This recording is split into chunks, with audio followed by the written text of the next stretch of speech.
আচ্ছা, চলুন সরাসরি মূল কথায় চলে যাই। আজকের এই বিশেষ আয়োজনে আমরা কৃত্রিম বুদ্ধিমত্তা বা এআই এর জাদুকরী দুনিয়া নিয়ে দারুণ একটা গল্প জানব। এআই শুনলেই তো আমাদের মনে হয় বড় বড় সব সুপার কম্পিউটার আর হিজিবিজি কোডিং, তাই না?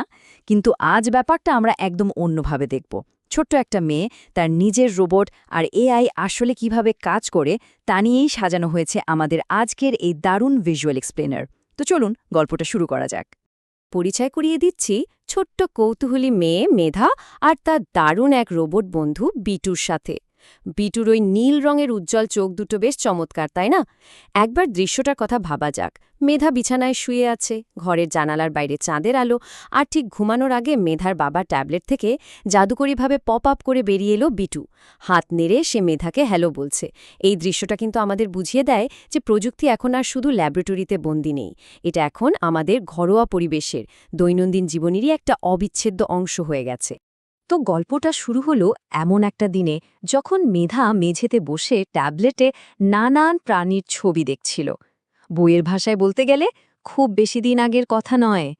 মেধা হঠাৎ খুব অবাক হয়ে খেয়াল করল এই যন্ত্রটা নিজে থেকে বুঝতে পারছে কোনটা বিড়ালের ছবি আর কোনটা কুকুরের। মেধার বিস্ময়ের কোনো সীমা রইল না। সে একদৃষ্টে স্ক্রিনের দিকে তাকিয়ে ভাবছে একটা প্রাণহীন যন্ত্র কিভাবে দুটো আলাদা প্রাণীর মধ্যে পার্থক্য করতে পারে। আর ঠিক এই চরম বিস্ময়ের মুহূর্তেই তার শিশু মনে বিশাল একটা প্রশ্নের জন্ম নেয়। মেধার সেই বিশাল প্রশ্নটা আসলে কি? প্রশ্নটা হলো, একটা যন্ত্র কি সত্যি চিন্তা করতে পারে? ওর মনে হচ্ছিল, এই যন্ত্রটা কি তবে কথা বলতে পারে? ওদের কি আমাদের মতো কোনো বুদ্ধি আছে? সত্যি বলতে এই প্রশ্নটা শুধু ছোট্ট মেধার নয়, মানব সভ্যতায় বিজ্ঞানীদের করা সবচেয়ে গুরুত্বপূর্ণ প্রশ্নগুলোর মধ্যে এটা অন্যতম। যন্ত্রের কি আদৌ আমাদের মতো কোনো মস্তিষ্ক আছে, নাকি ওরা নিজেরাই ভাবতে পারে? চলুন সামনের দিকে এগোই আর দেখি এত জটিল একটা প্রশ্নের কত সহজ উত্তর এই গল্পে লুকিয়ে আছে। সবচেয়ে মজার বিষয়টা হলো বিটু কিভাবে মেধার এই বড় প্রশ্নের উত্তর দিচ্ছে। বাতাসে ভাসমান ওই হোলোগ্রাফিক ছবিগুলোর দিকে একবার খেয়াল করলেই বিষয়টা বোঝা যায়। বিটু অনেকগুলো বিড়ালের ছবি মেধার সামনে ভাসিয়ে এনেছে।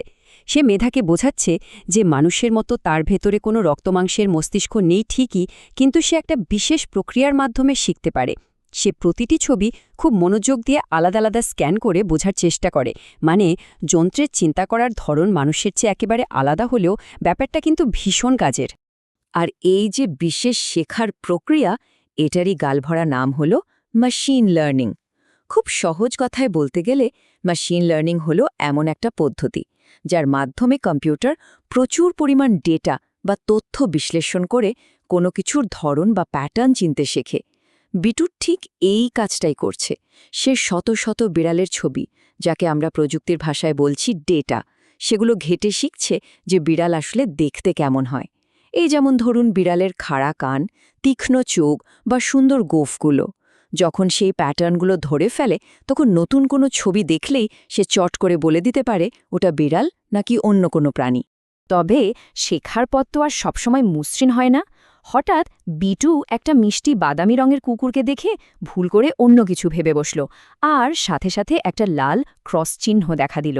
ওর চেহারাটা কেমন হতাশ আর বিভ্রান্ত লাগছে, তাই না? কিন্তু মেধা খুব স্নেহের সাথে ওর মাথায় হাত রেখে সান্ত্বনা দিচ্ছে।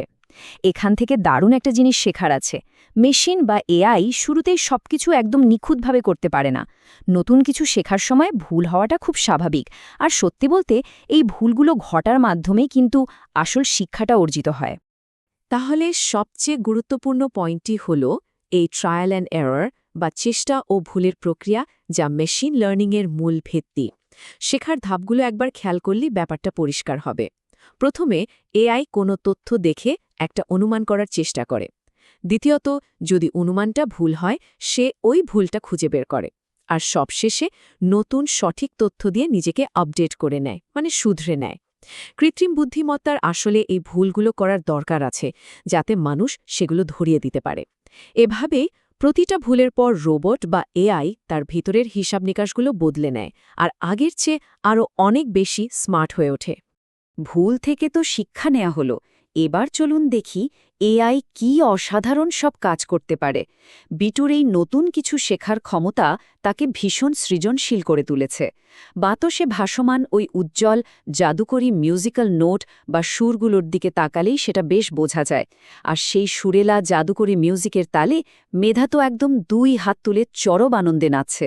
এআই যে সারাদিন শুধু একঘেয়ে হিসাব নিকাশি করে না, বরং এমন সুন্দর আনন্দদায়ক পরিবেশও তৈরি করতে পারে, এটা তারই একটা চমৎকার প্রমাণ। আচ্ছা, কৃত্রিম বুদ্ধিমত্তা বা এআই কি শুধু ছবি চেনা আর মিউজিক বাজানোর মাঝেই আটকে আছে? একদমই না। এটি আরও অনেক দারুণ আর মজার জিনিস তৈরি করতে পারে। এআই এখন সম্পূর্ণ নতুন মিউজিক কম্পোজ করতে পারে, মানুষের সাথে বুদ্ধি খাটিয়ে গেমস খেলতে পারে, কল্পনার জগৎ থেকে অসম্ভব সুন্দর সব ছবি আঁকতে পারে, এমনকি ছোটদের জন্য চমৎকার সব গল্পও লিখতে পারে। এর মানে হল এআই অত্যন্ত সৃজনশীল একটা প্রযুক্তি হতে পারে, যা মানুষের কল্পনার শক্তিকে একেবারে নতুন একটা মাত্রায় নিয়ে যেতে সাহায্য করে। তবে এআই এর ব্যবহার কিন্তু শুধু এই আনন্দ, গান বা খেলার জগতেই সীমাবদ্ধ নেই। চলুন এর খুব বাস্তবমুখী আর ভীষণ গুরুত্বপূর্ণ একটা দিক দেখি। এখানে দেখা যাচ্ছে বিটু একটা হাসপাতালের ক্লিনিকে ভেসে বেড়াচ্ছে। ওর হাতে একটা ম্যাগনিফাইং গ্লাস, আর সে কম্পিউটারের স্ক্রিনে একটা উজ্জ্বল সবুজ রঙের মানুষের বুকের এক্স-রে খুব গভীরভাবে পর্যবেক্ষণ করছে। বিটুর চেহারায় কি গভীর মনোযোগ!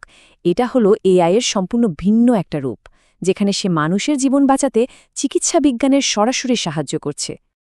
তো এখান থেকে আমরা খুব সহজেই বুঝতে পারছি যে এআই আসলে কতটা শক্তিশালী একটা হাতিয়ার। এটি বাস্তব জগতের হিরোদের, মানে আমাদের ডাক্তারদের, জটিল সব সমস্যার সমাধান করতে সাহায্য করে। ডাক্তাররা যখন কোনো কঠিন রোগ নির্ণয় করতে গিয়ে হিমশিম খান, তখন এআই হাজার হাজার মেডিকেল রিপোর্ট খুব দ্রুত আর নির্ভুলভাবে বিশ্লেষণ করে সম্ভাব্য সমস্যাটা চিহ্নিত করে ফেলতে পারে। এর ফলে ডাক্তাররা মানুষকে দ্রুত সুস্থ করতে আর পুরো সমাজকে সুরক্ষিত রাখতে আরও ভালোভাবে কাজ করতে পারেন। একটা ব্যাপার খুব পরিষ্কার, এআই কিন্তু মানুষের জায়গা নিচ্ছে না, বরং মানুষের সক্ষমতাকে বহু গুণ বাড়িয়ে দিচ্ছে। দেখতে দেখতে আমরা আজকের গল্পের একদম শেষ পর্যায়ে চলে এসেছি। মেধা আর বিটুর এই চমৎকার গল্পটা আমাদের দেখিয়ে দিল যে এআই কতটা মজার এবং একই সাথে কতটা উপকারী হতে পারে। তবে শেষ করার আগে চলুন একটা বিষয় নিয়ে একটু চিন্তা করা যাক। যদি সত্যিই কোনো শিশুর কাছে বিটুর মতন এমন একটা রোবট বন্ধু থাকত, তবে তাকে একদম প্রথমে কোন জিনিসটা শেখানো সবচেয়ে ভালো হতো?